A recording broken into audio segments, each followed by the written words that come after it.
வணக்கம் நேயர்களே. தமிழ் சினிமாவில் முன்னணி நடிகராக திகழ்ந்து வரும் ரஜினிக்கு கிளாசிக் சினிமாவின் முன்னணி இசையமைப்பாளராக திகழ்ந்த MS விஸ்வநாதர் குரல் கொடுத்து பாடிய ஒரு பாடல் அப்போது வெற்றி பெறவில்லை என்றாலும் இப்போது பேசப்படும் ஒரு பாடலாக நிலைத்து நிற்கின்றன. வாங்க என்னன்னு பார்க்கலாம்.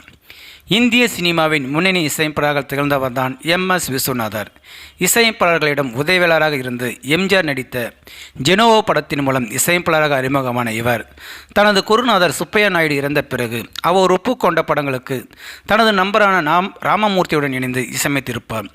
ஒரு கட்டத்தில் அவர்கள் இருவரும் பிரிந்து தனித்தனியாக இசையமைக்க தொடங்கினார்களாம்.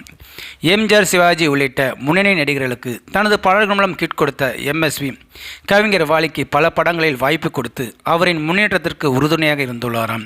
அதேபோல் கண்ணதாசர் எழுதிய பெரும்பாலான பாடல்கள் MSVயின் இசையில் உருவானது தான். சினிமாவை தாண்டி MSV கண்ணதாசர் இடையே நல்ல நட்பு இருந்துள்ளதாம். இவர்கள் கூட்டணியில் வந்த பல பாடல்கள் இன்றும் ரசிகர் மத்தியில் ரசிக்கும் வகையில் உள்ளதே அதன் தனி சிறப்பு தான். மேலும் இசையமைப்பாளராக மட்டுமல்லாமல் பாடகராகவும் மெட்டுக்கு டம்மி வார்த்தைகள் போடும் வித்தைக்காரராகவும் இருந்த MSV ரஜினிக்காக பாடல் பாடியுள்ளாராம். 1976ஆம் ஆண்டு K. பாலச்சந்தர் இயக்கத்தில் வெளியான படம்தான் மூன்று முடிச்சு. கமலஹாசன், ரஜினிகாந்த், ஸ்ரீதேவி உள்ளிட்ட பலர் முக்கிய கேரக்டரில் நடித்திருந்த இந்த படத்திற்கு MS விஸ்வநாதர் இசையமைக்க அனைத்து பாடல்களையும் கவியரசர் கண்ணதாசன் எழுதியிருப்பார்.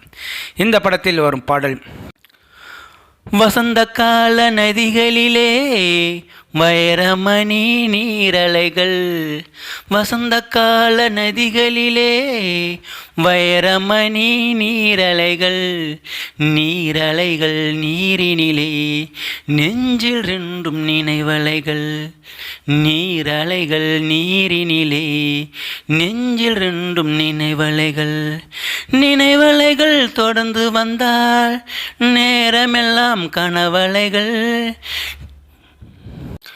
நினைவலைகள் தொடர்ந்து வந்தால் நேரமெல்லாம் கனவலைகள், கனவலைகள் வளர்வதற்கு காமனவன் மலர்கனிகள், வசந்த கால நதிகளிலே வைரமணி நீரலைகள் என்ற பாடல் இன்றும் பலரின் மனதை கவர்ந்த ஒரு பாடலாக இருக்கிறது. அதே சமயம் இந்த படம் வெளியான காலகட்டத்தில் இந்த பாடல் ரசிகர் மத்தியில் வரவேற்பை பெற தவறிவிட்டதாம்.